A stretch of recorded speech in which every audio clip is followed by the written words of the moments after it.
1864 চনৰ এটা সাধাৰণ ঘৰত জন্ম লোৱা এজন সৰু ল'ৰাই এদিন বিশ্বৰ আটাইতকৈ ডাঙৰ অনলাইন সাম্ৰাজ্য গঢ়িব বুলি কোনেও কল্পনা কৰা নাছিল। My personal favorite, Amazon.org, because we're clearly a not-for-profit company. পিতৃ-মাতৃৰ বিচ্ছেদ, আৰ্থিক অনিশ্চয়তা আৰু জীৱনৰ বহু বাধাৰ মাজেৰে আগবাঢ়ি গৈ এই ল'ৰাজনে নিজৰ সপোন এৰি নিদিলে। গেৰেজৰ পৰা আৰম্ভ হোৱা এটা সৰু উদ্যোগ কেনেকৈ বিশ্ববিখ্যাত কোম্পানীলৈ ৰূপান্তৰিত হ'ল, কেনেকৈ বিফলতা আৰু সমালোচনাক শক্তিত পৰিণত কৰিলে, এইটো হৈছে জেফ বেজছৰ সাহস, সংকল্প আৰু দীৰ্ঘম্যাদী চিন্তাধাৰাৰ এক অনুপ্ৰেৰণামূলক কাহিনী।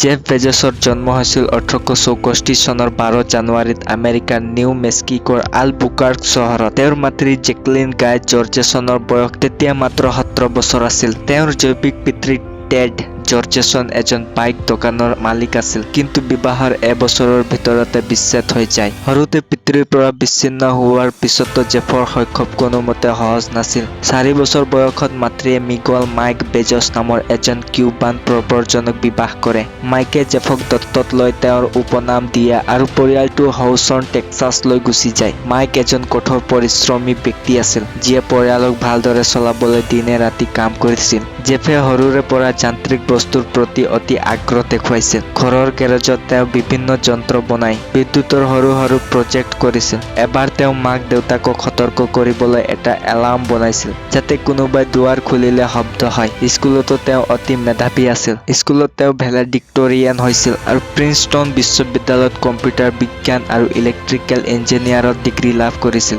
স্নাতক শেষ কৰাৰ পিছত জেফে ৱাল ষ্ট্ৰীটত কাম কৰিবলৈ আৰম্ভ কৰে। তেওঁ DE Shaw নামৰ এটা হেজ ফাণ্ডত কাম কৰিছিল, য'ত তেওঁ ইণ্টাৰনেটৰ সম্ভাৱনা দেখিছিল। 1994 চনত ইণ্টাৰনেটৰ ব্যৱহাৰ বছৰি 2300% হাৰত বাঢ়িছিল। এই তথ্য দেখি তেওঁ বুজিছিল যে ইণ্টাৰনেট ব্যৱসায়ক সম্পূৰ্ণ সলনি কৰিব। তেওঁ এটা অনলাইন দোকান খুলিব বিচাৰিলে, য'ত মানুহে ঘৰত বহি কিতাপ কিনিব পাৰে। কিন্তু এই সিদ্ধান্ত লোৱাটো সহজ নাছিল। তেওঁৰ চাকৰিটো ভাল আছিল, বেতন বেছি আছিল, বছৰৰ বোনাছো আছিল। বহুতে তেওঁক ক'লে এইটো পাগলামি। তেওঁৰ বছে তেওঁক 2 ঘণ্টা খোজকাঢ়ি ক'লে যে এই আইডিয়াটো ভাল, কিন্তু যাৰ ভাল চাকৰি নাই তাৰ বাবেহে উপযুক্ত। তথাপিও জেফে নিজৰ সিদ্ধান্ত ল'লে। তেওঁ এটা ৰিগ্ৰেট মিনিমাইজেশ্যন ফ্ৰেমৱৰ্ক ব্যৱহাৰ কৰিলে। তেওঁ ভাবিলে যে 80 বছৰ বয়সত পিছলৈ চাই কি কৰিলে অনুতাপ নহ'ব। তেওঁ জানিছিল যে চেষ্টা কৰি ব্যৰ্থ হ'লে অনুতাপ নহ'ব, কিন্তু চেষ্টাই নকৰিলে সেইটো সদায় তাড়না দিব। তেওঁৰ পত্নী মেকেঞ্জিয়ে সম্পূৰ্ণ সমৰ্থন কৰিলে। তেওঁ চাকৰি এৰি দিলে আৰু 1994 চনত নিউয়ৰ্কৰ পৰা চিলাটললৈ গাড়ীত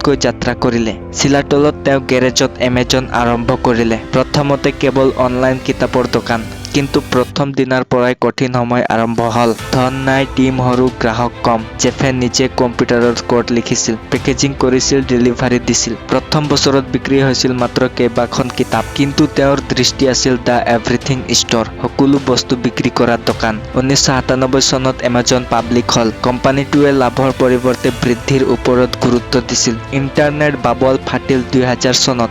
বহু .com কোম্পানী বন্ধ হ'ল। এমেজনৰ ষ্টক মূল্য 90%ৰো অধিক হেৰাই গ'ল। বহুতে ভাবিছিল যে এমেজন শেষ, কিন্তু জেফ হাৰ নামানিলে। তেওঁ কয় যে আমাৰ ইতিহাস বিফলতাৰ কাহিনী। তেওঁ বিফলতাক গ্ৰহণ কৰিবলৈ শিকাইছিল। উদাহৰণস্বৰূপে 1999 চনত তেওঁ খেলনা বিক্ৰীৰ বাবে $120 মিলিয়ন বিনিয়োগ কৰিছিল, কিন্তু বিক্ৰী নহ'ল। $50 মিলিয়ন খেলনা লেণ্ডফিলত পেলাব লগা হ'ল। এনেদৰে এমেজন আকচন আৰম্ভ কৰিছিল ইবেক প্ৰতিযোগিতা দিবলৈ, কিন্তু ব্যৰ্থ হ'ল। লাখ লাখ ডলাৰৰ ক্ষতি হ'ল। কিন্তু জেফে কয় যে যদি আপুনি বিফলতাক ভয় কৰে তেন্তে ইনোভেশ্যন কৰিব নোৱাৰে। প্ৰথম $1 মিলিয়ন বিনিয়োগ সংগ্ৰহ কৰাটো জেফৰ জীৱনৰ আটাইতকৈ ডাঙৰ কঠিন কাম আছিল। তেওঁ 60টা মিটিঙত গৈছিল, বেছিভাগতে নাই শুনিব লগা হৈছিল, কিন্তু তেওঁ হাৰ নামানিলে। পৰিয়াল আৰু বন্ধুৱে ধন দিছিল। তেওঁৰ মাক দেউতাকে $2,45,000 দিছিল, যিটো তেওঁলোকৰ সঞ্চয়ৰ বেছিভাগ আছিল। জেফে কয় যে মই ব্যৰ্থ হ'লে মোৰ মাক দেউতাকৰ ধন হেৰাব,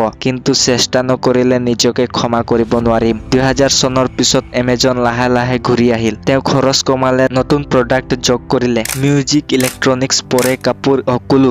এমেজন প্ৰাইম আৰম্ভ কৰিলে 2005 চনত, যিয়ে দ্ৰুত ডেলিভাৰী দিয়ে। AWS এমেজন ৱেব ছিৰিজ আৰম্ভ কৰিলে 2006 চনত, যিটো আজি বিশ্বৰ আটাইতকৈ ডাঙৰ ক্লাউড কম্পিউটিং সেৱা। এই সকলো এমেজনক লাভৰ দিশে লৈ গ'ল। 2018 চনত এমেজনৰ মাৰ্কেট কেপ $100 ট্ৰিলিয়ন হ'ল। জেফ বেজছ বিশ্বৰ আটাইতকৈ আটাইতকৈ ধনী ব্যক্তি হল। কিন্তু সফলতাৰ মাজতো কঠিন সময় আছিল। 2021 চনত তেওঁ এমেজনৰ CEO পদ এৰি দিলে, কিন্তু চেয়াৰমেন হৈ ৰল। ব্যক্তিগত জীৱনতো বিবাহ বিচ্ছেদ হল 2019 চনত, কিন্তু তেওঁৰ দৃঢ়তা অটুট আছিল। তেওঁ ব্লু অৰিজিন নামৰ স্পেচ কোম্পানী আৰম্ভ কৰিছিল 2000 চনত, য'ত তেওঁ শৈশৱৰ সপোন মহাকাশ যাত্ৰা পূৰণ কৰিব বিচাৰিছিল। 2021 চনত তেওঁ নিজে ৰকেটত উঠি মহাকাশলৈ গৈছিল।